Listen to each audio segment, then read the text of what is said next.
February 23rd, 2022. A mother is awakened by the sound of footsteps and a door slamming shut in the early hours of the morning. When she goes to investigate, what she finds will stay with her for the rest of her life. Far from finding a body, she finds only one body part left out in the open in her home. Friends, family, and police investigators alike are sickened by the actions of one person who thought this killing was a sinister game of hide-and-seek using a young man's body parts. This case will leave you in a state of disbelief. The level of horror and remorseless evil are unlike anything we have ever seen before.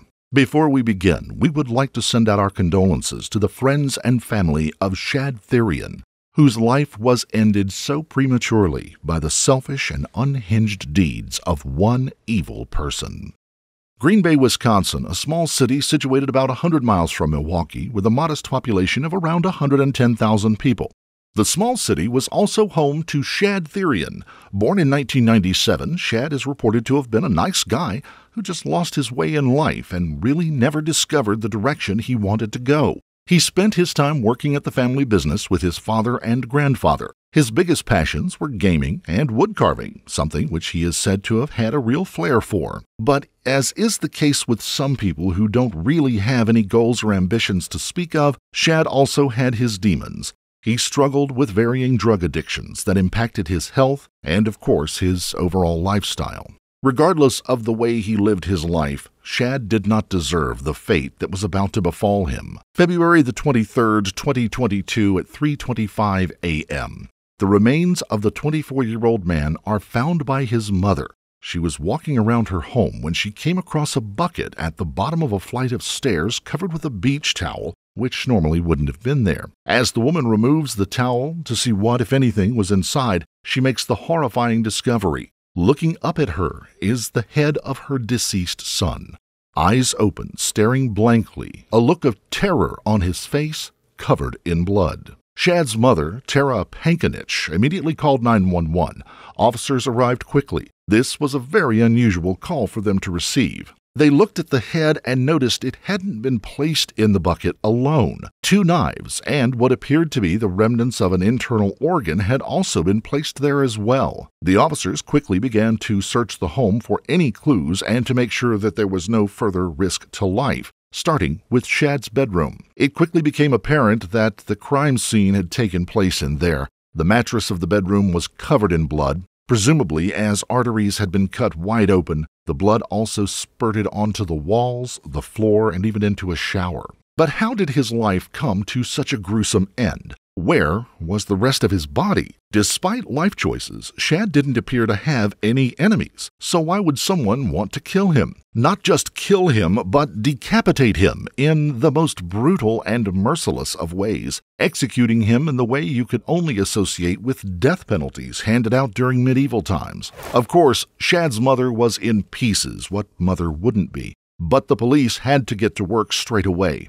The first 24 hours of a murder investigation are vital, maybe even more so in this case given the brutality involved in the crime. If someone could be this unhinged once, there is always the possibility that they could strike again. Tara said the only thing she remembered was being woken up by the sound of a door slamming shut sometime between 2:30 and 3 a.m. She didn't think too much of it, assuming it to be Shad's girlfriend coming home, which wasn't unusual even at that early hour. Tara had been unable to get back to sleep because whoever was walking around had left a light on. She got out of bed to turn the light off when she noticed a light in the basement had also been left on. Upon entering the basement, she noticed a bucket at the bottom of the stairs, and then subsequently made the horrific discovery of her son's head.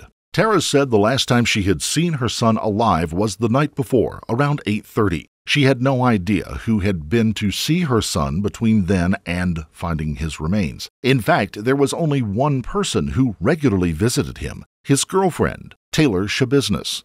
Taylor Schabusiness was a 25-year-old woman, also from Green Bay, Wisconsin. She had been married for a few years to Warren Schabusiness, but the marriage wasn't what most people would consider to be a stable relationship. Her husband knew that she was a serial cheater and had been caught playing away many times in the past. They had one son together who, it is strongly rumored, was actually the son of one of her lovers, as Warren apparently had been behind bars when she conceived and gave birth. In a move which demonstrates the lifestyles of Warren and Taylor, and perhaps the volatility of their domestic life, their son had been taken away from them pretty quickly and was now in the full-time care of a grandparent. The instability of her life may have stemmed from her turbulent childhood. Taylor's mother had died when she was very young, leaving her in the care of her father. Now, we use that term father very loosely. In reality, he was anything but a father to her and regularly sexually abused her throughout her childhood. This kind of constant abuse often leads to long-hidden issues, traumas, and often sex addictions spanning into adulthood. Taylor herself has been described by a friend as a sex addict. On the evening of the 22nd and going into the morning of the 23rd, Tara said that she believed that Taylor had been at the house with Shad. As we mentioned earlier, this wasn't unusual. Shad did, after all, call the married Taylor his girlfriend, when in actual fact, the pair were just having an affair. The problem was, Tara hadn't actually laid eyes on Taylor. The only bit of information Tara could give to police was that she remembered Taylor drove a van, and if that had been the vehicle she heard leaving the property around 3 a.m., she was long gone. The police investigators hadn't been given much to go on. A potential girlfriend who may be at the property, but no one had seen her, muffled voices from a bedroom, but again, no definite ID of those voices.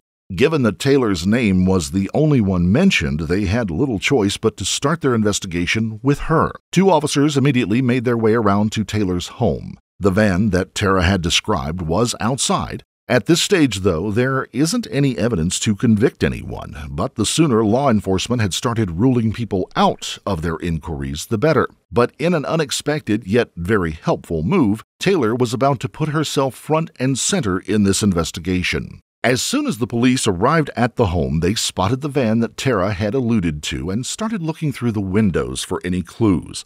Taylor, perhaps understandably spooked by people eyeing up her vehicle in the early hours of the morning, comes outside to confront what she didn't realize were actually law enforcement officers. She was wearing black sweatpants and a matching hoodie. She quickly realized that they were police officers and went very quiet. The officers shined their lights in her direction, illuminating her clothing, which revealed smears of blood down the front and the back of her hoodie, as well as dried blood on her hands. Officers asked Taylor where the blood had come from. Her response was calm but shocking. She simply stated, "Because of my warrant for my arrest." The officers are taken aback by that response and immediately take her downtown to the police station for further questioning. In the bright light of a station and the interview room, they notice that she has cuts and scratches all over her hands and up her arms. When she was asked about those injuries, Taylor attributed them to self-harming. At this stage, police couldn't prove or disprove her story and began probing her about Shad and the discovery of his body. Although she confirmed that she knew Shad, she denied knowing anything about his death, describing it as pretty up.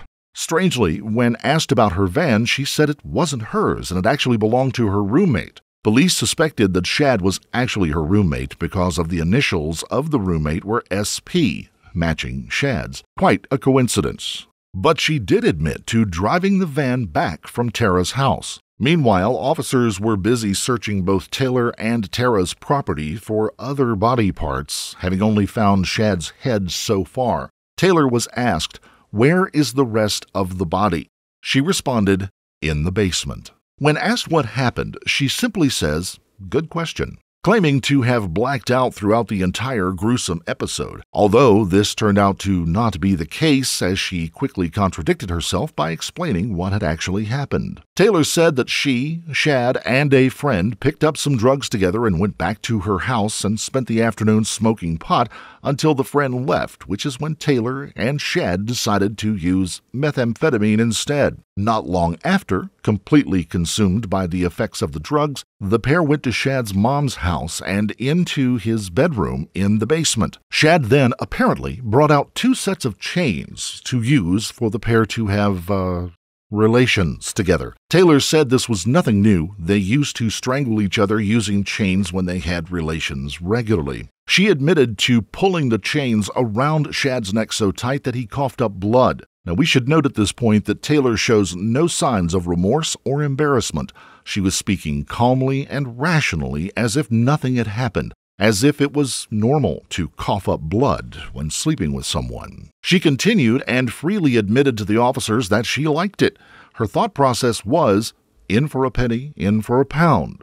She told officers, "I'd already gone that far, so I didn't see a point in stopping. It took 3 to 5 minutes for him to die. I just wanted to see what he would look like." It was after this that Taylor said she couldn't remember anything. In a very sinister statement, she asked officers, "Have you ever loved something so much that you want to kill it?" Then Taylor, in an ironically sick and twisted way, forgets that she is meant to have amnesia at this point and describes exactly what happened after Shad died. Taylor said, "I spent something like 2 or 3 hours playing with his body." She said she continued to try to have intercourse with the lifeless corpse.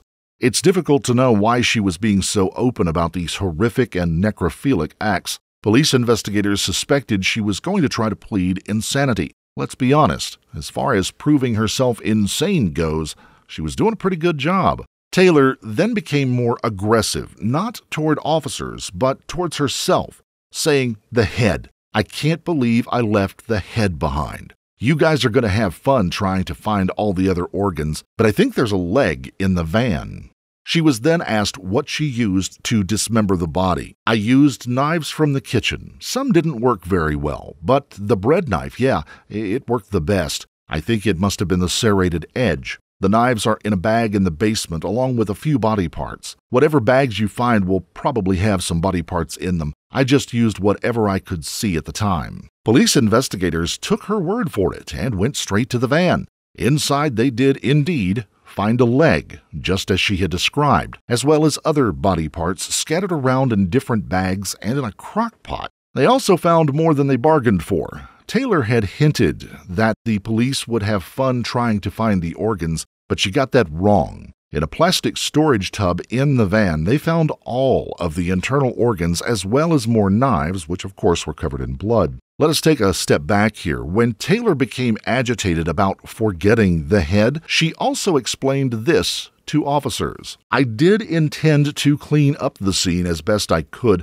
I saw the blood in the shower all over the floor and bed. But to be honest, cutting up a body and moving all the different parts from the basement to the van was harder than I thought. In the end, I just got lazy. I couldn't be bothered carrying anything else or cleaning up. I didn't mean to kill him. It just happened in the heat of the moment. Things went a little too far." The officer then asked Taylor if she thought it was the right thing to do, to which she replied, "No, but I did it anyway." The search and investigation of the 2 properties and the van was still going on, but clearly there was no need for further evidence gathering for officers to be able to charge Taylor. After the interview, she was taken through to a desk where she was charged with first-degree murder, mutilating a corpse, and sexual assault. Taylor, police discovered afterwards, was already on probation from a month earlier when she had been charged with threatening a police officer. She was taken straight to the Brown County Jail and held under a $2 million bond. In other words, she had no chance of making bail. Police continued to gather the copious amounts of evidence that Taylor had left behind, as well as checking all of her different social media accounts. Something that is common in modern policing with the ever-increasing use of social media amongst all ages. They found a very cryptic post left by Shad 2 days before he was killed. It read, "How could this happen to someone? How could you do it to someone? Goodbye. I don't like where this went." Police so far had been unable to discover what the post was actually referring to, but they were convinced it was aimed at Taylor. It was perhaps something she had done to him a few days earlier when they were acting out a fantasy. Or could it have been something that he witnessed Taylor doing to someone else? Perhaps it's even possible that Taylor had killed someone else in the same way in front of Shad, making him a witness, which would explain why she felt the need to kill him just a few days later. Unfortunately, the one person who could answer these questions was no longer around to tell the story. What we do know for a fact from people who knew Taylor is that she had more than a passing interest in another murderer from Wisconsin, Jeffrey Dahmer.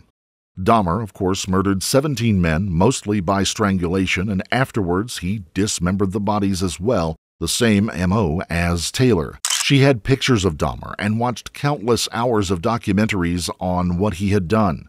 Far from just taking an interest in his horrific crimes, Taylor had an infatuation with that sick individual, so it is possible she was acting out a fantasy also carried out by someone she perversely admired. Taylor appeared in court for her plea hearing where she strangely pled not guilty to killing Shad.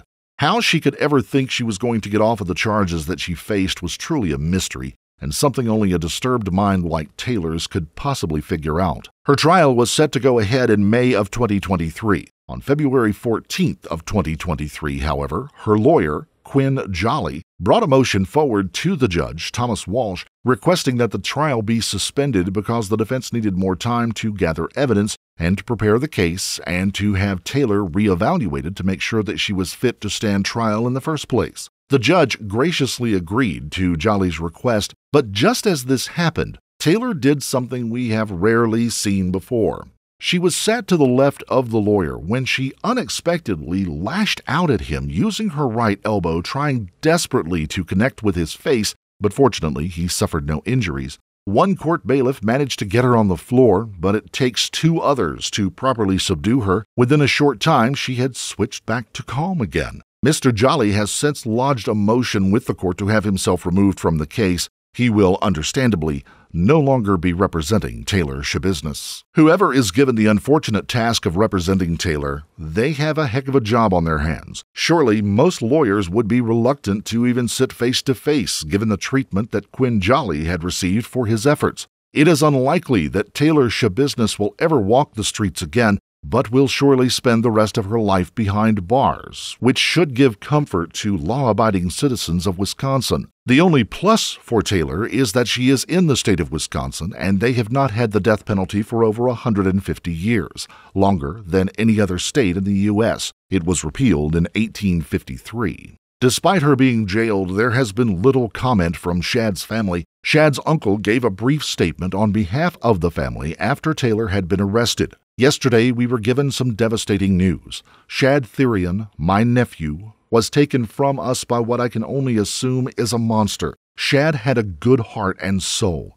We love you so much and can't even begin to describe what we are feeling. Shad had his whole life in front of him. He was just 24 years old. His life may not have been going in the most positive of directions at the time of his death, but he had many years ahead of him to change his habits and possibly make his family proud again one day. That has now been taken away from him in the most brutal actions imaginable by a person, Taylor Schabusiness, who is clearly unhinged when it comes to her ability to control her aggression and sexual appetites. A family must now come to terms with the fact that their son, nephew, and grandson will never walk through the door again. He will never sit at the dinner table or celebrate birthdays, Thanksgivings, or Christmas ever again. But there will always be an empty seat reserved at the family table for Shad. Rest in peace, Shad Therian. If you found this case compelling, don't forget to like the video. Comment down below your take on it, and please subscribe to the channel. Also hit the notification bell in order to stay up to date each time we reveal a new shocking case. Until next time, stay safe and keep your eyes peeled. You never know what's lurking in the shadows.